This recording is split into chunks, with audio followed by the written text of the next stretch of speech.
Hello and a big welcome back to the channel. I'm Captain Wilson and this is the Flawless 195 World Tour. Welcome to flight 155 of around about 230 all in. This is Naypyitaw, Myanmar to Dhaka, Bangladesh. Flight time is expected to be about an hour, so call it 20 minutes up, 20 minutes cruising and 20 minutes down.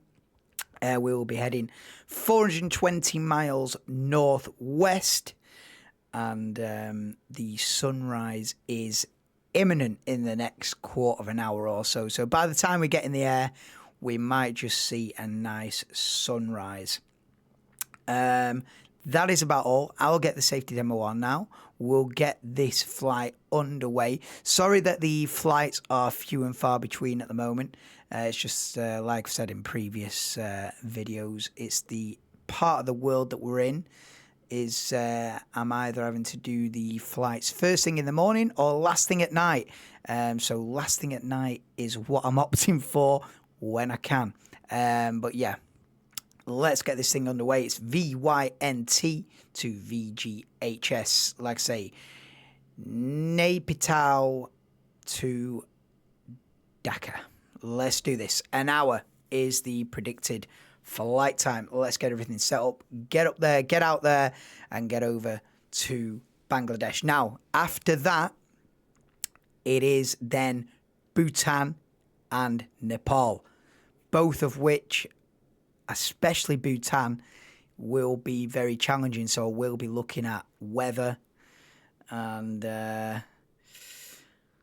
it's going to be a nervy next 2 or 3 flights, to be honest, before we get to India. And then we've got a couple of lengthy flights before we get to Sri Lanka. But yeah, this next leg of the world tour is a little bit of a... I feel like I've cracked it if I get to India. And then there's one more really dodgy thing in South America where I have to get the Dhaka TBM out. But we'll get there when we get there. But as for this whole Southeast Asia leg, or Asian leg, yeah, Nepal and Bhutan especially are going to be very difficult. So we're on the cusp of that. Flight 156 is Bhutan. That is going to be one to watch. But as for now, let's get over to Bangladesh. Let's get the plane set up and get out there. All right, that's enough waffling and repeating myself. Let's do it.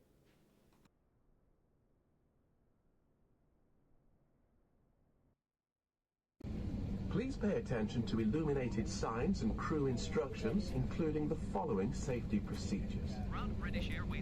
The safety card found in your seat pocket contains important information about exit routes, oxygen masks, life jackets, and the brace position that you must adopt if you hear brace, brace. There are 8 emergency exits on this aircraft. The cabin crew are now pointing out the exits nearest to you. Please be aware that your nearest usable exit may be behind you. Emergency lighting will guide you to an exit. In an emergency, leave all baggage on board. Your seatbelt is fastened, adjusted, and released as shown. It must be fastened when the seatbelt signs are on. We recommend that you keep it fastened at all times. If the air supply fails, masks will drop from above you. Pull a mask towards you to start the oxygen. Put the mask over your nose and mouth and breathe normally. Hold the mask in place with the strap. Pull on each side to adjust. Put on your own mask before helping others. If we land on water, take a life jacket from under your seat. Remove from the pouch and put it over your head. Pass the tapes around your waist and click together. Pull the strap to adjust. Do not inflate it inside the aircraft. When outside, inflate it by pulling the toggle. If it fails to inflate or needs topping up, blow into this tube.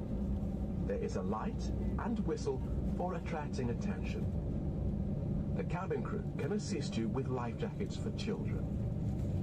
Your tray table must now be stowed armrests down, window blinds open, and seatbelt fastened. Further information regarding your safety on board can be found in the in-flight magazine. We hope you have a great flight.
Tower British Airways at runway 16 ready for departure IFR to Victor Golf Hotel Sierra.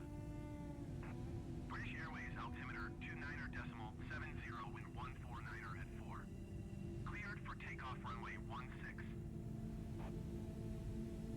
Cleared for takeoff runway 16 British Airways. Cabin crew, seats for takeoff.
This tune reminds me of me early motorsport Madman days.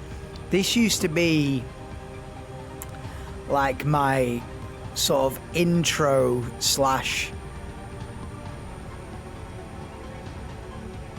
I would put, because I did F1 watch-alongs for a few years.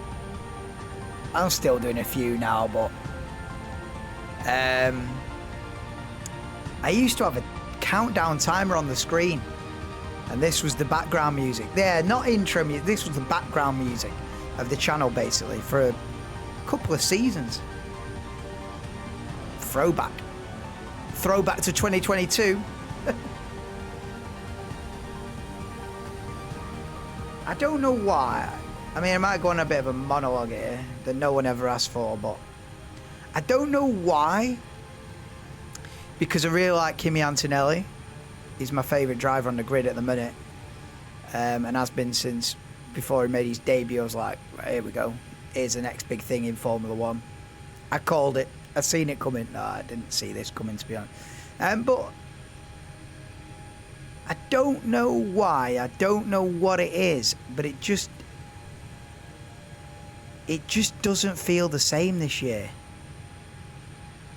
And I can't work out why I don't feel the same about F1 this season. I don't know if it's me or the sport going in the wrong direction.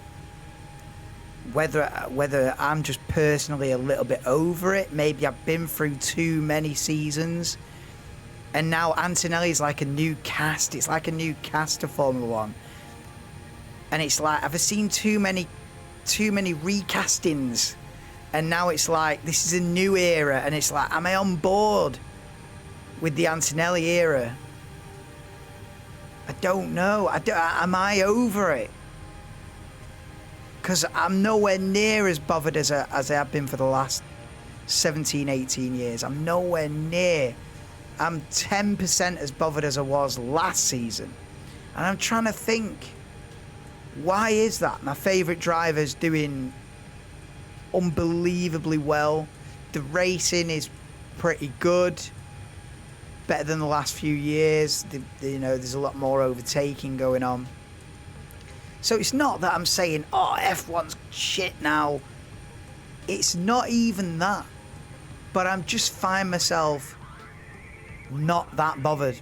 I'll still watch it, but can I make a entertaining, oh my god, he's just crashed, like watch along out of it without having to be acting a little bit? No. So it'd be a little bit disingenuous of me to pretend that I'm massively bothered about every tiny thing that's happening. Formula One's taking up less of my thinking every day, less of my everyday life than it ever has done, and I can't put my finger on as to why. Now I've got another theory. Is it me? Is it the sport? I've got another theory. No Max, no party. I wonder if I'd be a lot more bothered if Max Verstappen was in the fight. Maybe I didn't even realise it, but maybe Max Verstappen fighting at the front, tooth and nail, for a championship has actually kept me watching for the last 6-7 years. And now that he's nowhere near a championship, have I just suddenly gone, oh, Max isn't involved, it's not as exciting anymore? I don't know. Is it too... I was speaking to my work colleague Dan about it. I was like, I'm just not that bothered this year. Like, Antonelli's doing brilliant, the racing's good, I'm just not... And I was like saying to him, like, I wonder if it's because there's no needle. With Max Verstappen and Lewis Hamilton era, it was... There was needle there. There was even hatred. You could go as far as saying, well, I don't know about hatred, but There was a big rivalry there with Hamilton and Verstappen. They didn't like each other. They were doing everything to beat each other.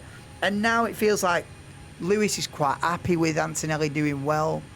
Everyone's happy, which is great.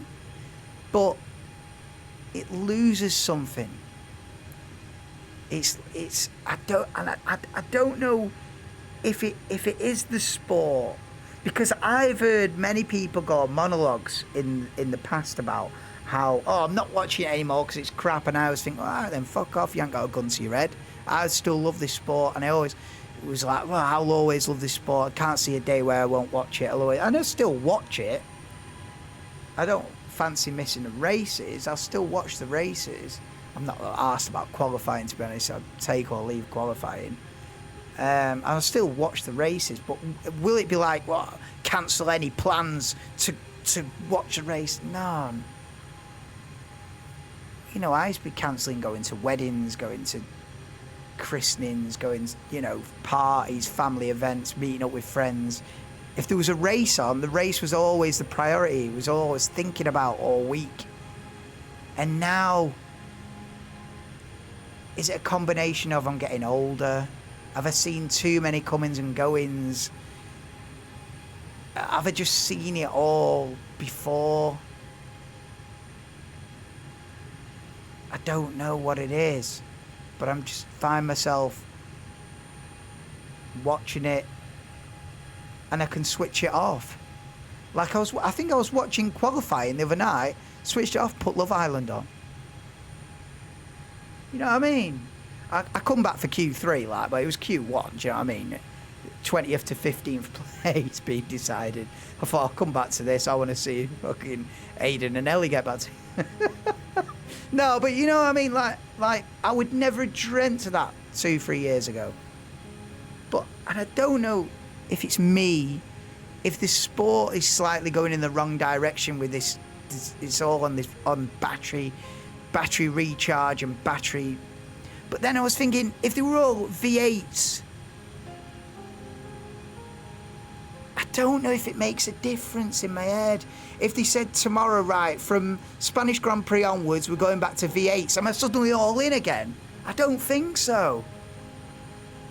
I don't think so. But I think if Max Verstappen was suddenly in the fight for the championship, you know, elbowing Antonelli out at turn one and getting in the championship fight, I'm sitting up. So is it no Max, no party? Am I this closet Verstappen fan that I never really... I've always liked Verstappen, but is it that Verstappen's not in the fight, neither am I? I don't know what it is, but there's something... There's a passion that I've had for the last 17, 18 years that is... It was a roaring fire. It is now just a candle blowing in the wind. Elton John. But, you know, it's not completely extinguished. I'm still watching it, but I'm not... It's not... You know, when Antonelli won the Monaco Grand Prix a couple of days ago, just give it a bit of a fist pump. I was like, get in. And that was it. And then switch it over to the other channel. But, you know, 3 years ago, or even last season, I would have been like, that would have made my whole week. What the hell have we got here? You know, even last year, that would have made my whole week. Antonelli winning would have been mad. Now I'm just like, get in. What else is on? And it's like... I'll still watch it. But it's not the same for me. Right, let's level out the plane. Yeah, it's a weird one.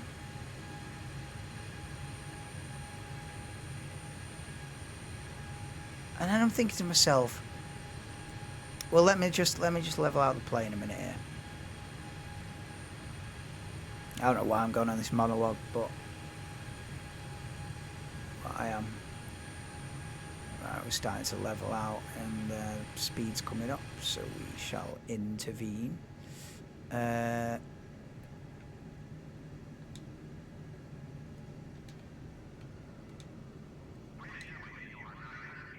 Oh, you know, it always wants me to go to 38, but 39's more optimal. Always wants 38,000 feet. But you know that the day that I'd program in 38,000 feet, it wants me to go to 39. You know what I mean? But it seems more common that it wants me to be at 38. But whatever. We're 39.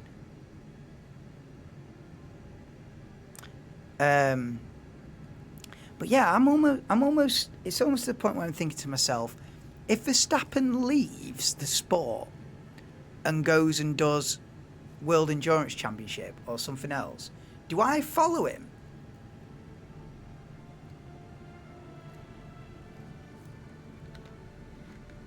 Is it about Max Verstappen? Because I think it might be. I don't know if it's about the engines and the battery stuff. Is it just that it's too... There's no needle, there's no rivalry. It's just all happy families. Lewis Hamilton's happy coming second to Antonelli. George Russell's a bit pissed off, down on his luck, but where's the you know, where's the passion? Where's the needle? Where's the rivalry? It's not there, is it? Is everyone's just... I don't know what. I don't know if it's that. I feel like that's got something to do with it. I think also. I think it's a few factors. I think it's probably all the factors I've mentioned combining. You know, is it that I'm now 34? I've seen every single race since I was about 14 years old, 15 years old. And it was my life from the age of 15 to, let's say, 30, 31. It's weird that as I started doing the YouTube watch-alongs, that's when my absolute raw enthusiasm for it had just gone over the cliff, really, and was starting to sort of come back down a little bit. But from the era from like 2009, because 08 I was sort of getting into 07, 08 I'm learning the stuff. Yeah, 07, 08 I'm learning. I'm like a sponge. From 2009 I'm all in. I am absolutely live and breathe every single practice session until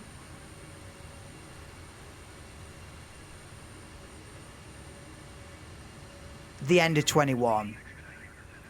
So there's what's that, 12 years.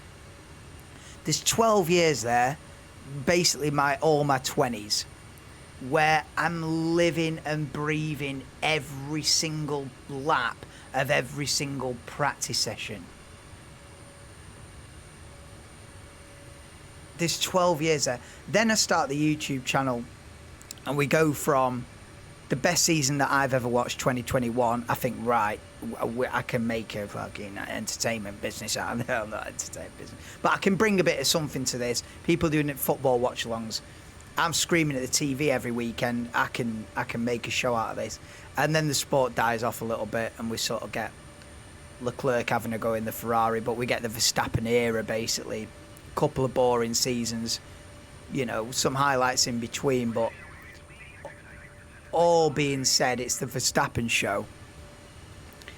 Few people have a go here and there, but, you know, Verstappen's winning fucking 7 out of 10 races, 8 out of 10 races for 3 or 4 years. I battle on with the channel, and I don't really realise that my passion for it is starting to go on down the other side of the hill. And now 2026 rolls round. I'm supposed to be massively enthusiastic about Antonelli, the kid who I called, the kid who I put my support behind before he'd even turned a wheel in F1. As soon as he got announced as a Mercedes driver, I'm like, right, I'm on board with this. This is the next big thing. And now that it's here, now that it's happening, he's won 5 in a row, I should be absolutely ecstatic. I'm just not that fussed. And I was watching the Monaco Grand Prix, and he was leading. He's doing well. But 10 years ago, I'd have been on the edge of my seat. And now I'm just like, go on, lad, get in. You know, he crossed the finish line, 5 in a row. I'm like, go on. Right, what's on the other channel? Right, whoa. And am I over it in a certain respect? Not fully over it. Like, I'm not. You know, I'm gonna watch the Spanish Grand Prix next week. I'll still watch them all. But am I going to be screaming at the TV? No. No.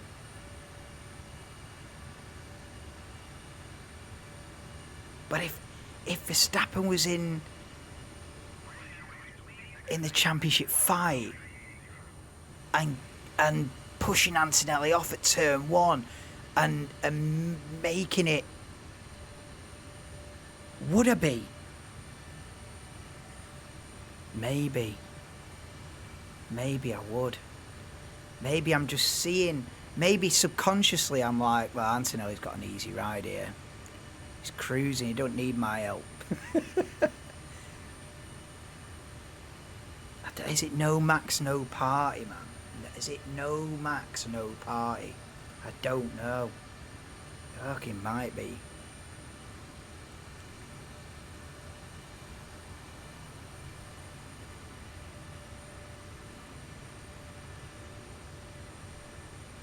This is a weird song. I like M83. But yeah, I wonder if there's other fans in my position where they've watched it for 20 years, and then this year's rolled round. I mean, there's a lot of people just complaining about the sport and just going, oh, it's a load of crap now, it's all just battery, and I get that aspect of it. But if they were, like I said before, if they just go back to V8s tomorrow, am I suddenly all in again? If it's the same running order, let's say they go back to V8s and they're screaming down the straights and everything, but it's the same running order. It's Antonelli and Russell 1-2 on the grid. It's Hamilton and Leclerc 3-4. It's you know, Gasly scraping a point in the Alpine, and you know, Liam Lawson P9, and it's the same running order. Am I suddenly back in? Nah. But then if it was Antonelli had won a race, then Russell won one, then Antonelli won one, then Russell won one, then Antonelli won one, would it be in? Would it be all in? I don't think so. I think I'd be in the same mood I'm in now. I'm just like, meh. No, I hope Antonelli wins the next one. That's it. I don't know. But if Max was in it, if it was Antonelli wins one, then Verstappen wins one, Antonelli wins one, that I'm sitting forward, I'm going, yeah, here we go. I feel like Hamilton's just happy to be there at this point. Like, yeah, of course he'll want to win, but he's not the Lewis Hamilton of 10 years ago where he's desperate to win with something to prove. He's just like sort of happy to be there. He's like, he knows he's in the closing stages. The world knows he's in the closing stages, and if he can get a couple of wins before he retires, fucking bonus.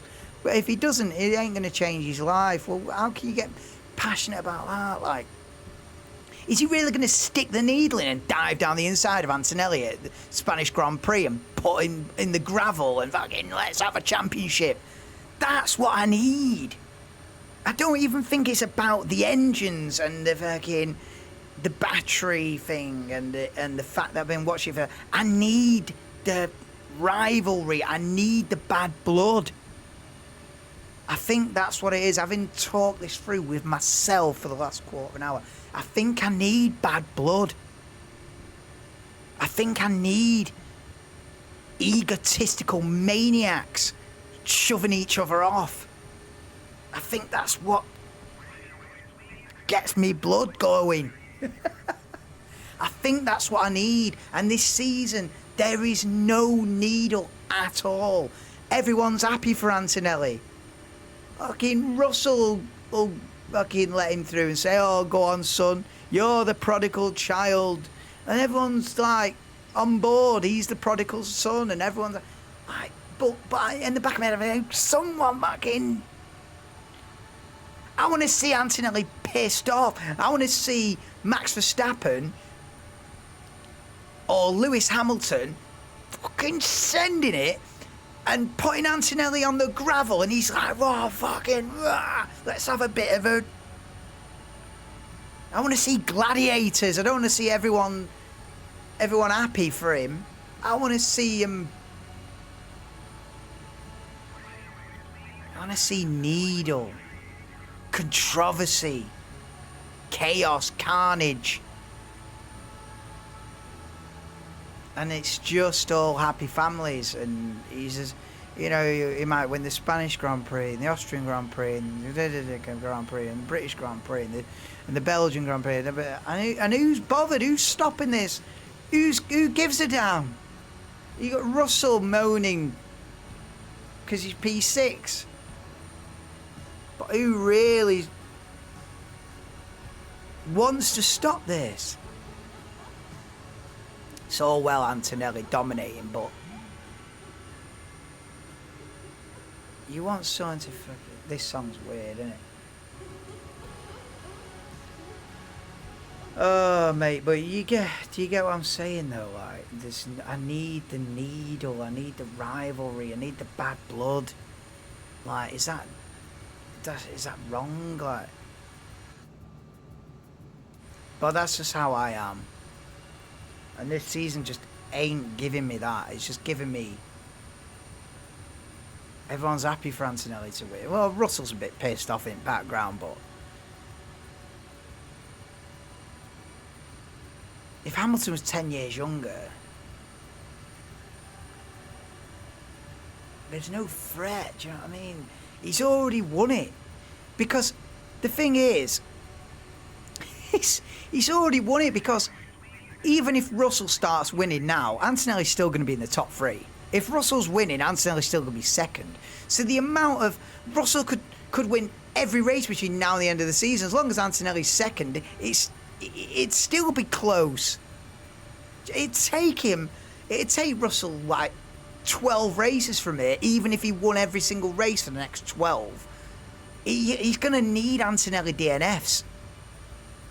3 or 4 of them. Like, yeah, come on, man. You know, it's a done deal, which I'm happy for the kid, but he's had an easy ride here. He's having an easy... I mean, he's making himself an easy ride. You know, it's not like I'm taking it away from him. He's top class, but I want to see the other side of it.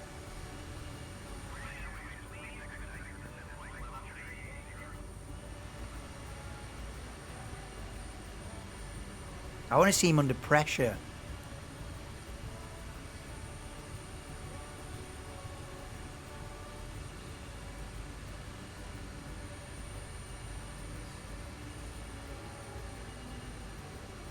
Do you know what I mean? Under pressure and loses a couple of races, like on merit. Then what? You have to get your elbows out. There's been no elbows out. No elbow. We're elbowless F1 2026. Ain't for me. Because at the end of the day, Max Verstappen brings the elbows. And I'm just catching on to myself that I need that. That's my fuel. Is Max Verstappen and his fucking elbows. It's my fuel. And because he's breaking down and then finishing 6th and then breaking down and finishing 4th and breaking down and finishing 8th, it's just... And whatever's happening with George Russell is whatever's happening with George Russell. He just ain't it. I thought he would be... I mean, even though I'm an Antonelli fan, I mean, I don't fucking sound like an Antonelli fan, do I, right now, but even though I'm Antonelli, I would have thought George Russell was going to win this championship before, you know what I mean? I didn't expect this. You know, I was hoping Antonelli had be clipping at his heels, but I thought George Russell would run away with this championship. I thought it'd be the other way around. Russell 5 in a row, Antonelli struggling about. But No needle. I'm just not that arsed. I'll still watch it, but I'm just not that bothered, mate. I want controversy, drama, chaos. You know, penalties left, right and centre because they're shoving each other into the wall and stuff like that. But I said at the time, and I say it now, we're never going to get another 2021, are we? That's why I started the YouTube channel, because 2021 was so good. But it was an anomaly. It was always going to be an anomaly. It was always going to be a one-off. Every now and then I find myself watching the highlights of 2021 and I'm just like, oh my God. Every time Hamilton Verstappen went wheel to wheel in 2021, which was maybe 10 times in the 20 races. It wasn't every weekend. Let's say it was every other weekend. Every time he went wheel to wheel, it was either they crashed into each other, there's some form of contact. Like, was there a clean overtaking the entire season between Verstappen and Hamilton? Like, it was just like shoving each other wide. Then you had the massive one in Silverstone, massive crash, could have killed him. I mean, that's not funny, but you know what I mean? Like, just the needle of it all. You know, Verstappen was bullying him as well, and you gotta remember, Hamilton was the king. Hamilton was coming off the back of 7 championships, I think something like 4 in a row. Well, yeah, he would have won 17, 18, 19, 20. So he's coming off the back of 4 championships in a row, and a 23-year-old, something like that, 23, 24-year-old Max Verstappen is all of a sudden just bullying him off the track. Wow. Wow. And they were in equal machinery as well. Wow.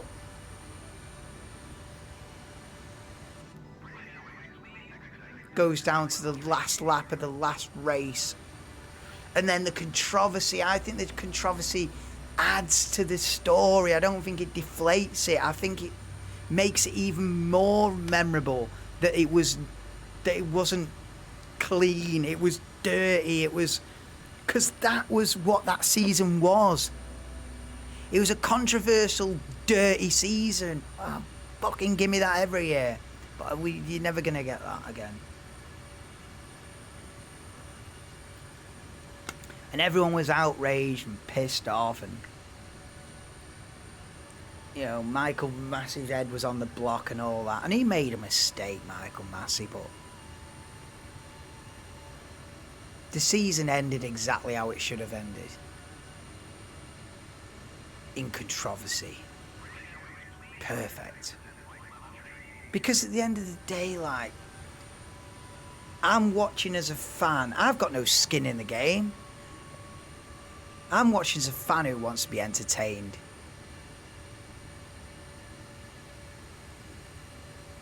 If it's not 100% fair,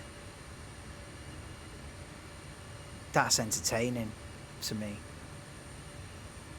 I want the teams doing a little bit of... I remember the Saudi Arabian Grand Prix that year, which was 2 or 3 before the end. I don't think it was the penultimate race. Maybe it was like round 18 out of 21 or round 19 out of 21. But in Saudi Arabia,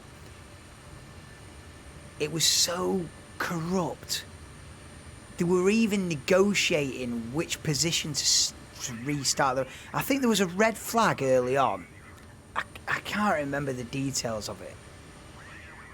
But there was a red flag early in the race.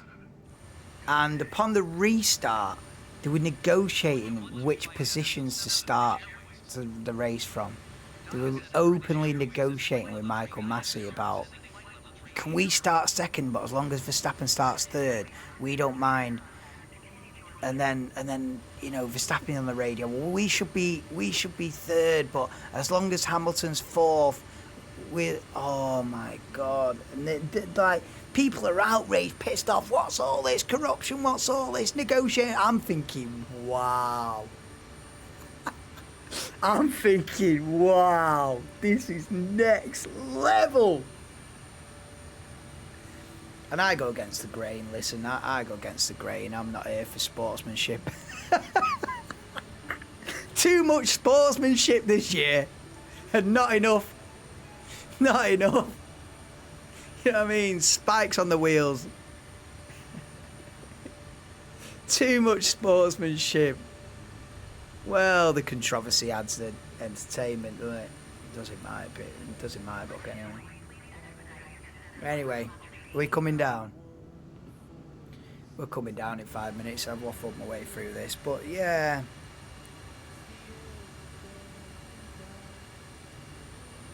That's my 2 bits on it.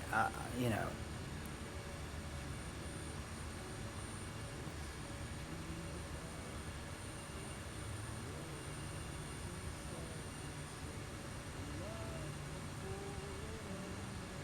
No Max, no party in it. I hope he doesn't leave the sport. I hope he doesn't think. I don't know what. Does he move? If you maxed, you try and look for a move. Do you try and get Russell's seat if you're Verstappen, really? Is that the play, really?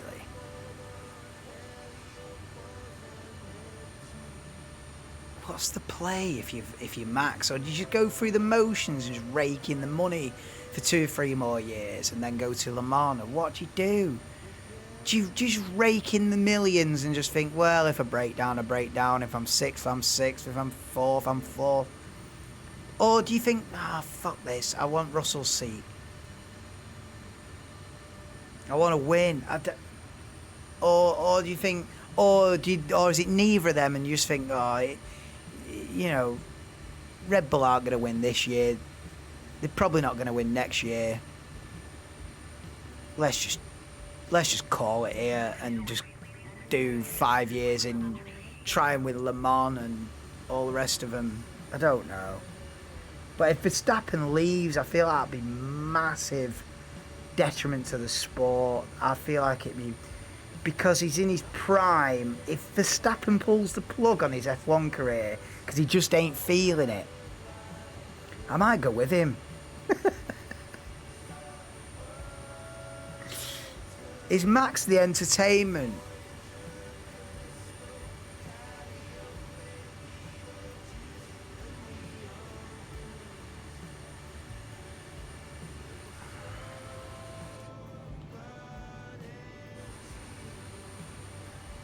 Am I a Max Verstappen fan, really, at heart? And maybe I didn't want to admit that because it's so easy to be.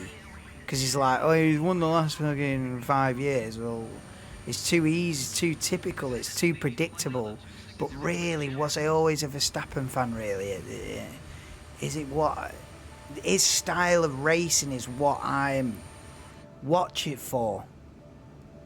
So I suppose it in my heart of hearts, I am a Max Verstappen fan. I'm not a Kimi Antonelli fan, am I? I'm a Max Verstappen fan. And why I'm not feeling it this year is because he's not in the fight. So neither am I. That's what it is, isn't it? He's not in the fight. So neither am I. I'm a Verstappen fan. And I have been since 2021, haven't I just didn't want to sound like I was taking the easy route. Of like, I'm supporting the guy that's winning. Because it's too easy,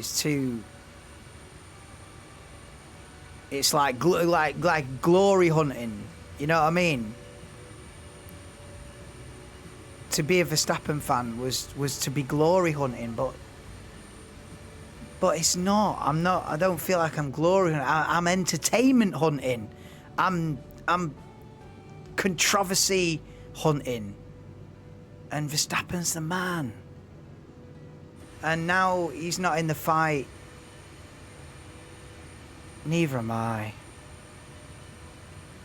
I hope he doesn't leave the sport. If he leaves the sport, maybe I follow. There you go.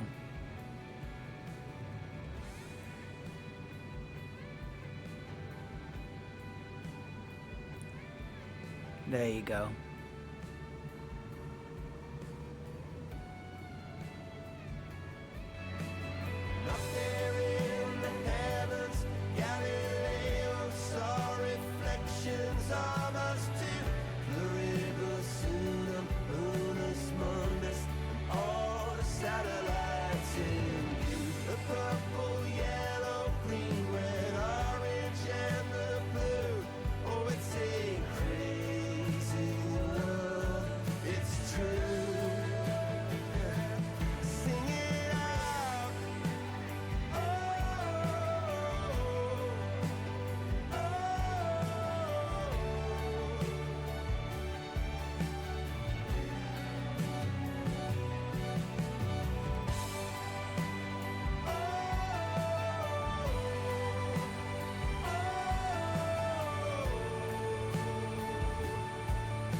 Prophesy up in the blue. Together, that's how we get through.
picture tattoo, and I've been riding on a ghost train where the cars they scream and slam, and I don't know where I'll be tonight,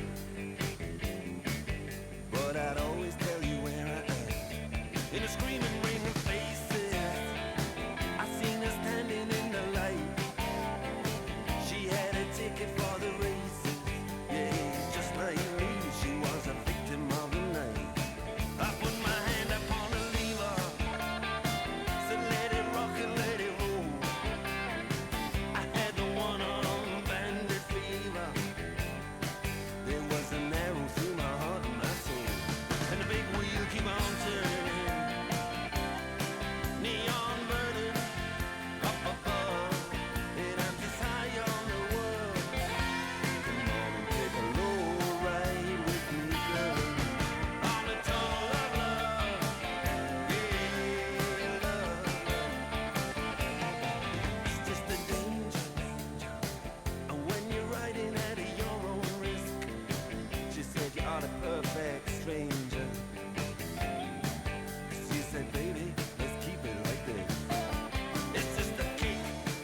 another worldly gig, money for muscle and another girl I dig, another hustle just to make it big and rock away, rock away. Oh, rock away, rock away. Girl, it looks so pretty to me, like it always did. Oh, like the Spanish city to me, when we were kids. Yeah, girl, it looks so pretty to me, just like it always did. Oh, like the Spanish city to me, when we were kids.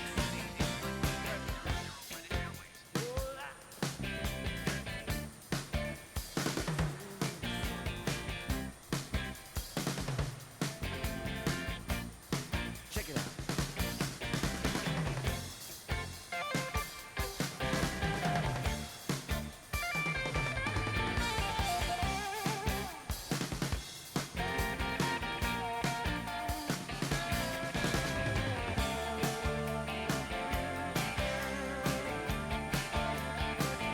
She took off a silver locket. She said, remember me by this. She put her hand in my pocket. I got a keepsake and a kiss, and an Aurora dust and diesel. I stood, I watched her walk away. I could have caught up with her easy enough, but something must have made me stay. And the big wheel keep on turning, neon burning up above. And I'm just high on this world. Come on and take a low ride with me, girl. On a tunnel of love, yeah, love, love. On a tunnel of love, oh, love, love. And now I'm searching through these carousels in the carnival arcade, searching everywhere from steeplechase to palisades, in any shooting gallery where promises are made to walk away, walk away, walk away, walk away. From color codes and Whitley Bay, had to walk away. And girl, it looks so pretty to me, like it always did, like the Spanish city to me, when we were kids. Girl, it looks so pretty to me, like it always did, like the Spanish city to me, when I was kids. Descend and maintain 8,000 feet British Airways.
Something gets right through to your telling bone. There's a sudden hitch, an electric twitch. Sometimes I swear this body's got a mind of its own. This is the naked truth. This is the light. There's only one place left to go.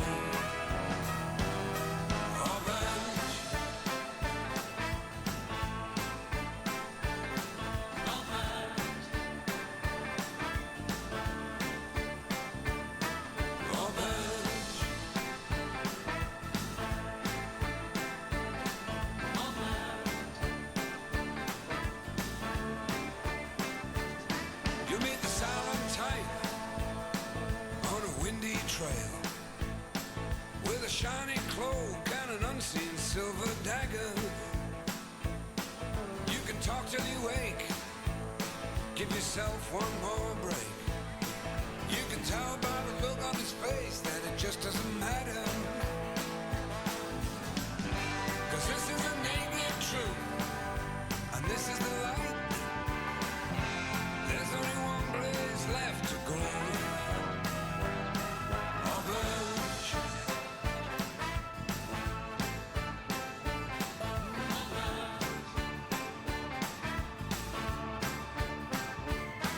Orange.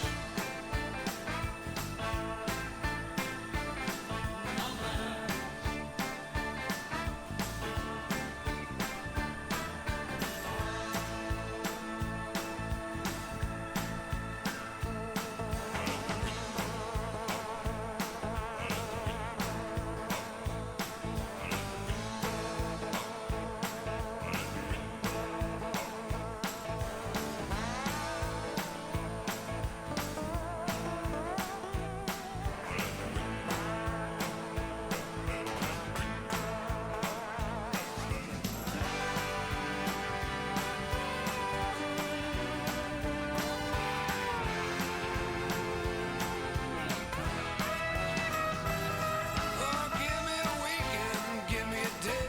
Don't like what I'm seeing, though I hear what you say. Think with a dagger and you'll die on your knees, begging for mercy, singing please, Mr. Please. 'Cause this is the naked truth, and this is the light. And there's only one place left to go. Orange. Orange.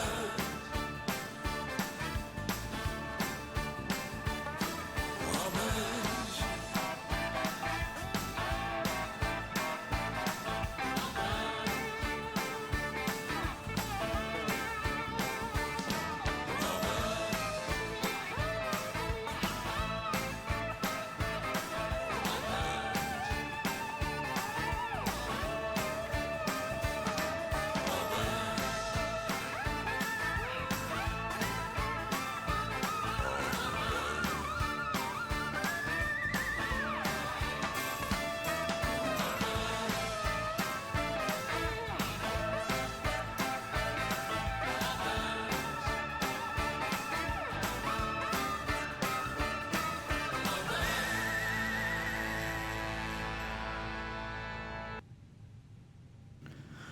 Okay, let's concentrate on getting this down.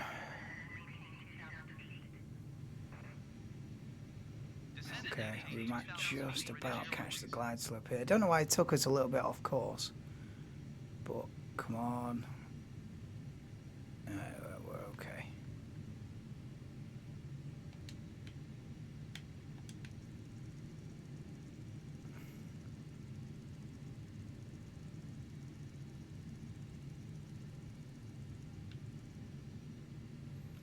We're okay. We've caught the glide slope. I can't see much, but we're doing okay. We're doing good. Just need to start getting the flaps out.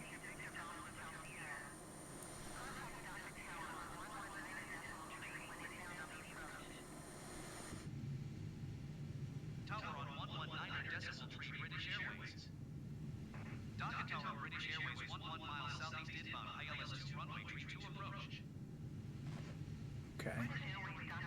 lined up with the runway now. Can't see it yet. Thick cloud. Let's go flaps 1.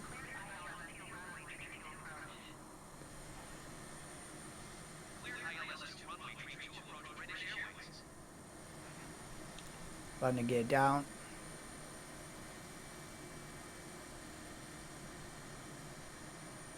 Oh, look at this visibility. Atrocious. This is the worst of the weather. Oh God, this is going to require all my experience. We're a little bit too high as well, weirdly. Weirdly, we've sort of drifted above the glide slope, which is unusual. Not drastically, but...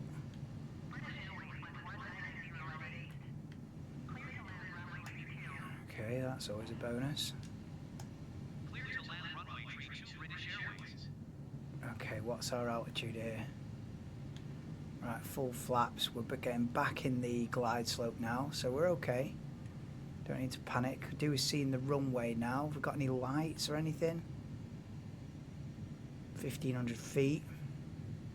I'm a bit nervous. 155 flights in. And the visibility is poor. Take the autopilot off at 1,000 feet.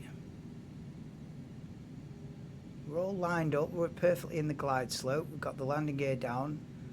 Flaps out. Coming in. 1,200 feet. I can't see it yet.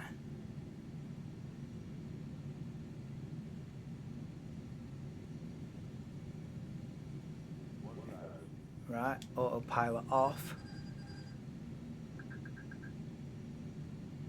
This is going to be a last minute situation, isn't it?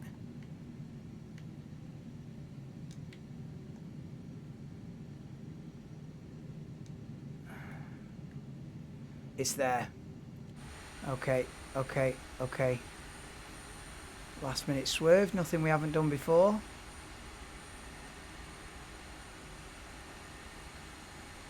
Okay. We've seen it not a moment too soon. Okay.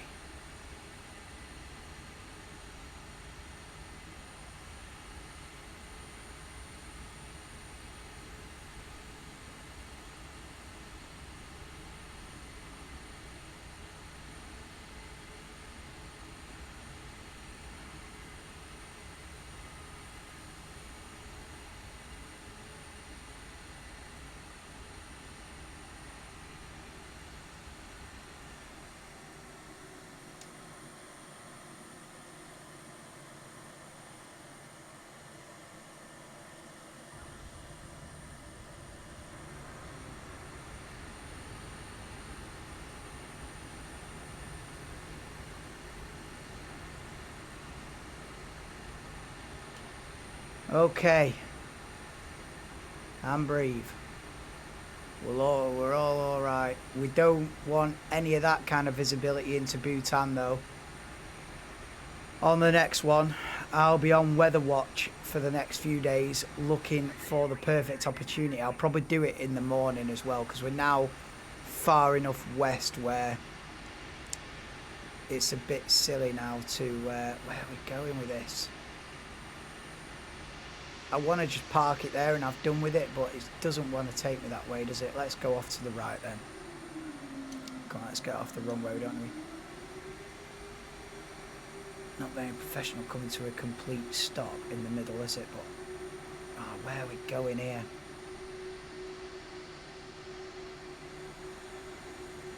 Oh, what is this? Is this even tarmacked?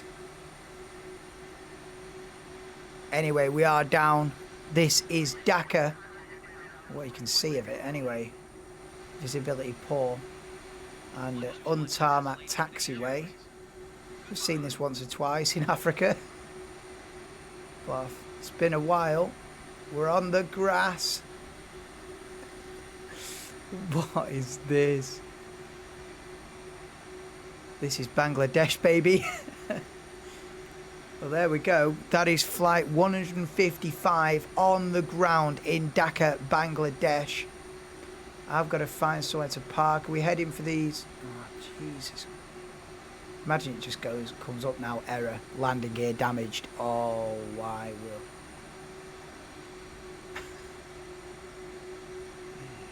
I was a little bit nervous coming in there.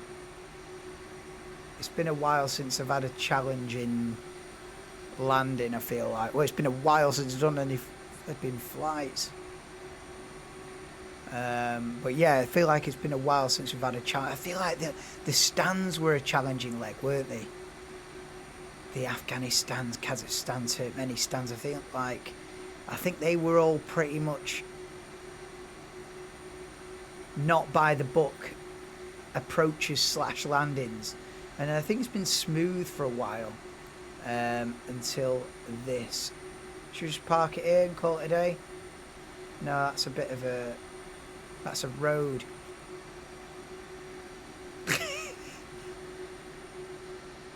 Oh, nicely avoided. You thought I was going to hit that plane, didn't you? Ooh, you thought I was going to hit that plane, didn't you? Yeah, I've got brakes, me mate. Oh, now that's a manoeuvre, baby, yeah. Oh, look at that, I can turn on the spot. You'll love to see it. There we go then. No, I don't need fuel.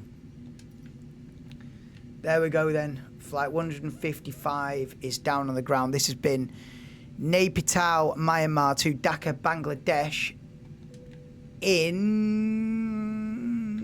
You can take your seatbelts off. You've had them on the entire flight because I always forget it.